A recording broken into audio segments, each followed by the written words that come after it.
L'hôpital régional de Kindia, face aux urgences des cas d'accident de la circulation, a un impératif de se préparer à recevoir des flux de blessés et pour leur prise en charge convenable. C'est l'objectif de l'ONG Médecins sans frontières et l'Agence nationale de la sécurité sanitaire qui viennent d'apporter un important lot de kits sanitaires précédé par une formation.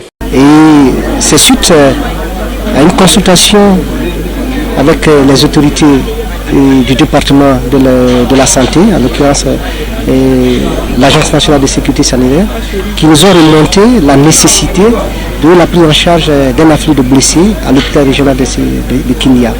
Au jour d'aujourd'hui, la nationale qu'on a créée Zéro Corée ne cesse de faire des victimes et est due à beaucoup de facteurs, mais nous nous sommes beaucoup appesantis sur la prise en charge de ces facteurs qui sont le renforcement des capacités des équipes d'urgence médico-chirurgicale de l'hôpital régional de Kindia. Les accidents de la circulation constituent un véritable problème de santé publique.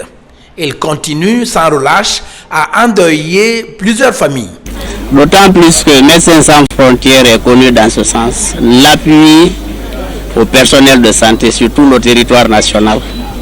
Maintenant, dire qu'ils sont venus former notre personnel sur la prise en charge d'un afflux massif de blessés, cela nous soulage à plus d'un titre. Je pense qu'avec ces matériels, la prise en charge aussi des blessés sera aussi gratuite. Surtout les blessés d'un afflux massif, parce que ces dons seront utilisés pour eux. Le mois de décembre de chaque année marque une période de haute fréquence de cas d'accident de la circulation. Et pendant ce temps, la grande famille des agents de gestion hospitalière s'ouvre de plus en plus en Guinée.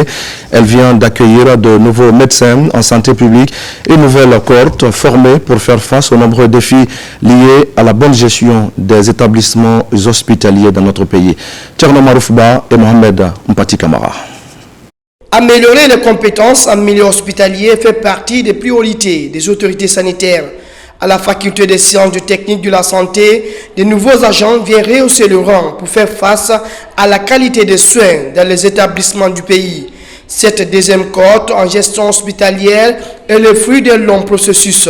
La nouvelle génération de médecins de santé publique a été formée par de grandes figures dans ce domaine. Ces agents ont acquis des aptitudes pour mieux affronter les réalités des hôpitaux. La formation va nous permettre d'améliorer plus nos connaissances en matière de gestion hospitalière au niveau de nos structures sanitaires, mais plus particulièrement dans la région que moi je suis, où nous sommes réellement conviés à faire un défi. Et ce défi-là, je pense qu'on va le relever avec tous les outils que nous avons eus lors de cette formation-là. Je voudrais associer le ministère de la Santé qui a permis la mobilisation et l'intéressement à cette formation dans un contexte où de plus en plus l'hôpital occupe une place importante dans notre système de santé.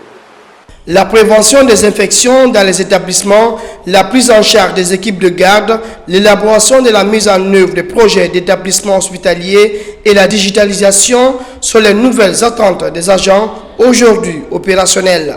L'idée c'est quoi? C'est de faire en sorte que nos hôpitaux puissent être des lieux où la population prend la conscience pour dire je vais me soigner à l'hôpital, c'est seulement à l'hôpital où je vais me soigner et que c'est à l'hôpital où je vais trouver les médecins qualifiés, les agents de santé qualifiés. La gestion hospitalière étant un moyen fort dans la bonne marche des hôpitaux, de nouveaux agents sont dans la ligne de mire des responsables sanitaires afin de rehausser l'offre des prestations dans les structures du pays.